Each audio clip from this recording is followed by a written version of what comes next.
Welcome to our channel. तो आज का जो हमारा टॉपिक ऑफ डिस्कशन है वो है Indian origin man wrongfully jailed for 43 years walks free then a twist.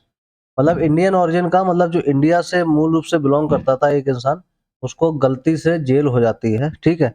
और उसके बाद क्या होता है, वो 43 साल तक जेल में रहता है और फिर एक नया ट्विस्ट आता है उसकी कहानी में जब वो जेल से बाहर निकलता है 43 साल बाद। तो हम लोग देखेंगे, ये कहानी है स्टोरी ऑफ सुब्रमण्यम सुब्बू बेदम, सुबू बेदम या सिंपल सुब्रमण्यम। उसकी कहानी है उसके न्याय के लिए, उनकी आज़ादी के लिए एंड अ न्यू स्ट्रगल, और एक नया जो इनका स्ट्रगल चालू होगा तो आज़ादी के बाद, मतलब जब जेल से छूटने के बाद, तो वो देखेंगे। तो आइए चलिए देखते हैं क्या पूरी कहानी है, क्यों मतलब इनके लाइफ में 43 पहले तो उन्हें मतलब जेल ही गलतफहमी से हुई, गलती से हुई, और उसके बाद 43 साल जेल में रहने के बाद फिर उनके क्या नया स्ट्रगल है वो देखते हैं। तो यहाँ पे इंट्रोडक्शन में देखते हैं सुब्रमण्यम सुबू वेदम, जिनकी एज अभी 64 ईयर्स है, spent 43 years in US prison for a murder he did not commit. मतलब सुब्रमण्यम जो है वेदम 64 साल के हैं अभी हाल फिलहाल में, और वो 43 साल बाद जेल से बाहर निकले हैं। यूएस में जेल में रहे हैं ये, और जिसको मतलब एक मर्डर के अपराध में किया गया था गिरफ्तार, लेकिन जो मर्डर ऐसा था जिसको उन्होंने कभी किया ही नहीं। Release from Pennsylvania Huntingdon State Correctional Institution in October 2025। इन्हें मतलब पेंसिल्वेनिया की हटिंगस्टन स्टेट करेक्शनल इंस्टीट्यूशन जो है वहां से रिलीज किया गया है, मतलब छोड़े गए उस जेल से 2025 में अक्टूबर में, अभी की बात है यानी कि। Moments after freedom detained bye US immigration and custom enforcement.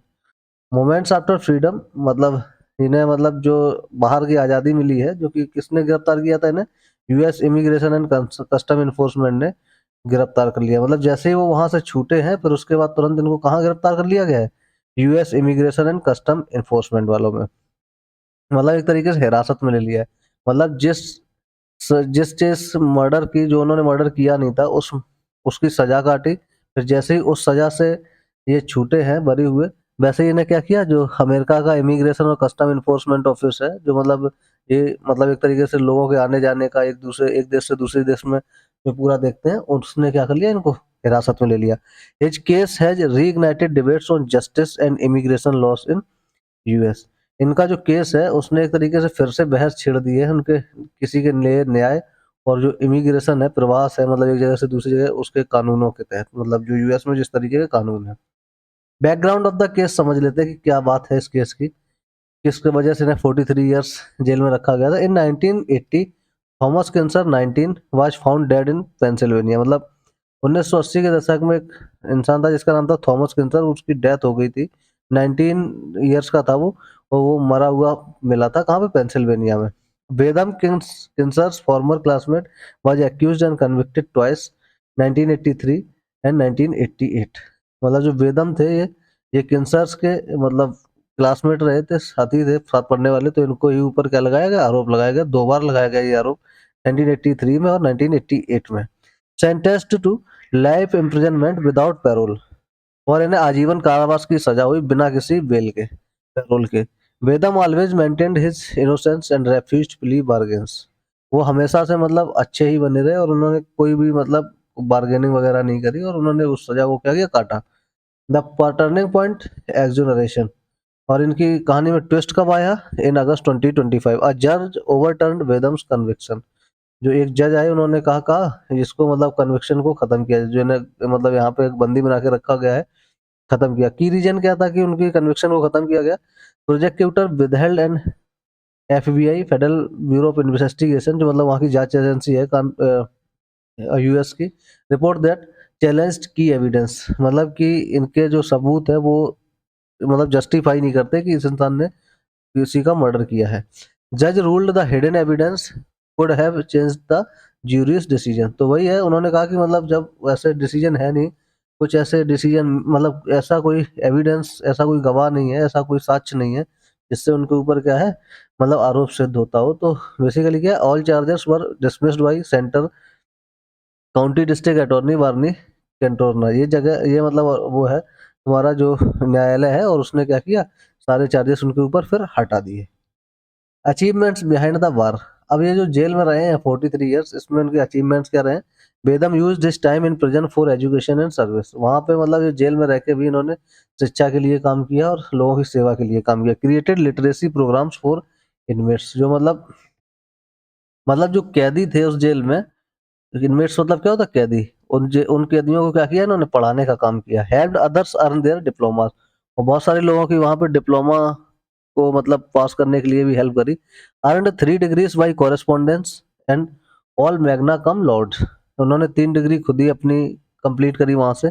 Completed an MBA with a perfect 4.0 GPA, और उन्होंने एमबीए पास करी जो कि 4.0 जीपीए, जो कि मतलब पूरा 100% से उन्होंने क्या किया? पास किया। First inmate in over 150 years in that prison to earn a graduate degree. तो मतलब उस जेल में मतलब 150 साल के में पहला एक इंसान था जिसने क्या किया? वहाँ पे ग्रेजुएट डिग्री हासिल करी है जेल के अंदर से। The new twist, ICE detention. अब यहाँ पे नया ट्विस्ट क्या आया कि भाई बंदा वो 23 साल तो पहले ही से जेल में रहा है, उसके बाद जैसे ही वहां से अपनी जो सजा थी उससे वो छूटा, तो फिर उसे क्या कर दिया? जो इनका इमिग्रेशन डिपार्टमेंट है उन्होंने हिरासत में ले लिया। Upon release, Bedam was detained by ICE, citing a 1980s deportation order। और मतलब उन्होंने बोला कि 1980 में ही इसको यहाँ से यूएस से बाहर निकालने का मतलब इंडिया वापस भेजने का मतलब जो प्रोग्राम था, उसकी वजह से क्या होगा? इसे फिर से डिटेन किया गया और इनको अब इंडिया भेजा जाएगा। Linked to an old drug conviction for LSD possession during his teenage years, क्योंकि इस पे मतलब कन्विक्शन लगा था कि इन्होंने मतलब, और वो भी लगा था ड्रग का, कि ये नशा पानी क्या कर रहा था यहाँ पे, कुछ भी मतलब यूज कर रहा था। ICE labelled him a career criminal despite his wrongful murder conviction being overturned. जो इमिग्रेशन डिपार्टमेंट है उन्होंने उसको बोला कि ये तो पहले से ही क्या थे? यहाँ पे क्रिमिनल थे, मतलब अपराधी था।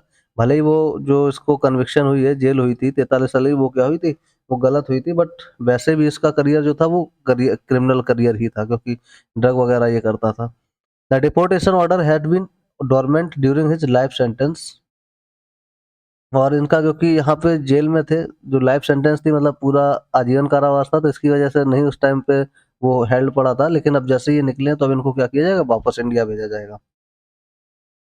Legal and humanitarian battle. अब यहाँ पे कानूनी और एक तरीके से मानवता का अगर देखा जाए तो क्या यहाँ पे निकलता है कि मानवता को भी दिमाग में रखा जाए और कानूनी तरह से क्या है? Vedam's lawyer Ava Benach argues deportation would be another terrible wrong. उनके जो वकील है वेदम का, उनका कहना है कि अगर अब इनको इंडिया वापस भेजा जाता है तो ये इनके लिए और भी मतलब भयानक चीज होगी, क्योंकि पहले तो इन्होंने गलत सजा काटी 43 साल, उसके बाद इनको इंडिया भेजा जा रहा है, तो इनके लिए और एक तरीके से बुरा चीज होगा ये, क्योंकि Vedam came to US at 9 months old, knows no life in India. और क्योंकि जो वेदम था वो 9 महीने का जब था, तब से वो आया था अमेरिका में, और तब से किसी को वो अमेरिका में जानता भी नहीं है, और कैसे वहां पे लोग रहते हैं उसके बारे में भी नहीं पता। Family and lawyers have filed motion to reopen the immigration cases. तो यहाँ पे जो उनके परिवार वाले हैं और जो लॉयर वगैरह हैं, उन्होंने भी मतलब एक तरीके से रीओपन किया केस को, मतलब रीओपन करवाया कि जो इमिग्रेशन केसेस लगे थे उनको खत्म किया जाए, जो भी मतलब डिपोर्टेशन वाले केस लगे थे। Petition for discrimination under immigration law considering his rehabilitation. Simple सा यहाँ पे दया क्षमा वो याचिका दायर करी है कि उनको डिपोर्ट ना किया जाए यहाँ पे, ये डिस्क्रिमिनेशन अंडर इमिग्रेशन लॉ, और उनको यहीं पे रखा जाए रिहेबिलिटेशन में। Families plea and support. अब फैमिली का इनका क्या सपोर्ट है वो देख लेते हैं थोड़ा। इनकी बहन है sister, he turned his wrongful imprisonment into a vehicle of service. उनका कहना है कि भाई उनको गलती से यहाँ पे सजा हुई, और उसके बाद उन्होंने मतलब सजा होने के बाद भी कोई मतलब बात नहीं करी, और उन्होंने जो अपना सजा काटी है उसके टाइम पे उन्होंने बहुत लोगों की मतलब मदद भी की, जैसे लोगों को जो कैदी थे उनको पढ़ाया लिखाया, अपनी भी डिग्री करी। तो बाकी ये सारी चीजें उन्होंने क्या की? अच्छी करी। नीस जू मिलर वेदम और इनकी जो भतीजी हैं Zoe Miller Vedam, deporting him would compound the injustice. उनका कहना है कि अगर इनको भारत दोबारा से वापस भेजा जाता है तो एक तरीके से उनके लिए जो अन्याय अभी तक जो 43 साल जेल में रख के किया गया, उसके बाद उस अन्याय को और भी ज्यादा बढ़ा दिया जाएगा। Family stresses, he has no ties left in India, all close relatives are US citizens. जो उनके परिवार का कहना है कि उनका कोई भी सगा संबंधी अभी इंडिया में नहीं है, सारे के सारे उनके जो रिलेटिव्स हैं, जो लोग हैं उनके घर परिवार के, वो सारे के लोग अभी यूएस सिटीजन बन चुके हैं। His mother visited him weekly for 34 years, both parents have passed away. उनकी जो माता थी, मम्मी थी उनकी, वो 34 साल तक लगातार हर हफ्ते जाती थी उनसे मिलने, बट उनके दोनों ही पेरेंट्स फिर क्या हुए अभी तक, तो यानी कि दोनों ही लोग गुजर चुके हैं। ब्रॉडर लीगल क्वेश्चंस, अब यहाँ पे क्या कानूनी एक सवाल देखे जाए तो क्या है, रेडेड क्रिटिकल इश्यूज, जैसे कि how does US immigration law treat exonerated individuals की। सिंपल बात है, यूएस जो लॉ है वो कैसे ट्रीट करता है एक्सोनरेटेड इंडिविजुअल्स को। Should old deportation order apply to people wrongfully imprisoned, क्या जो डिपोर्टेशन ऑर्डर बहुत पहले उस पर लगाया गया था, क्या उस पर अप्लाई होता है जिसको गलती से इन्होंने यहाँ पे जेल में बना बंद करके रखा 43 साल तक। Can rehabilitation and time served override technical immigration violation, क्या जो रिहेबिलिटेशन वगैरह से और मतलब जो इन्होंने सेवा करी वहां पे लोगों की जेल में रखे, क्या उससे मतलब जो इमिग्रेशन वायलेशंस हुए क्या वो दूर होंगे। या legal experts argue for policy reform in light of humanitarian concern. Simple बात है कि जो लीगल एक्सपर्ट हैं वो आर्ग्यू कर रहे हैं कि एक तरीके से मानवाधिकार, मानवता के बेसिस पे उनको वहीं पे रखा जाए। तो कंक्लूजन एंड रिफ्लेक्शन, यहाँ पे क्या निष्कर्ष निकलता है वो देखते हैं। Vedam's story embodies triumph, tragedy and unfinished justice. इनकी एक कहानी है ऐसी कि जिसमें इनको मतलब जीत हासिल हुई कि गलत मतलब तरीके से इन्हें लाइफ सेंटेंस थी, लाइफ आजीवन कारावास था, पर उन्होंने वहां पे उनको छूट गए वो। इनका लिए जो ट्रेजेडी हुई, इनकी पूरी जिंदगी जेल में चली गई, वो दिखाता है। और जो जस्टिस हुआ वो भी अभी पूरा नहीं है, अनफिनिश्ड जस्टिस है। After 43 years of wrongful imprisonment, he now faces exile from the only home he knows। और 43 साल जेल के बाद, जो कि गलती से जेल में डाला गया, उससे निकलने के बाद अब उन्हें फिर से क्या है, वहां से निकाला जा रहा है जहां पे वो केवल, उनको केवल वहीं पे लोग जानते हैं, और वहीं से उन्हें क्या कर दिया जा रहा है, निकाला जा रहा है। His case highlights floss in both criminal justice and immigration systems. इनका जो केस है वो एक तरीके से हाईलाइट करता है कि किस तरीके से मतलब जो क्रिमिनल जस्टिस और जो इमिग्रेशन सिस्टम है वो बेकार तरीके से, मतलब कितनी कमियां हैं इन सारी चीज़ों में, कि क्रिमिनल जस्टिस मतलब न्याय भी सही से नहीं है अगर कोई आपराधिक मामला है, और इमिग्रेशन सिस्टम भी कितना लचर है वहाँ का। The world watches, will America grant Subu Vedam true freedom, क्या दुनिया देखेगी मतलब क्या अमेरिका जो है वो सुबु बेदम को सचमुच जो आज़ादी उसको मिलने की हकदार है, जो वो क्या वो उसको आज़ादी मिलेगी या नहीं। तो यही था आज का लेक्चर, और इसी तरह के इन्फॉर्मेटिव लेक्चर्स के लिए हमारे साथ बने रहिए। चैनल को लाइक कीजिए, शेयर कीजिए और सब्सक्राइब कीजिए। धन्यवाद।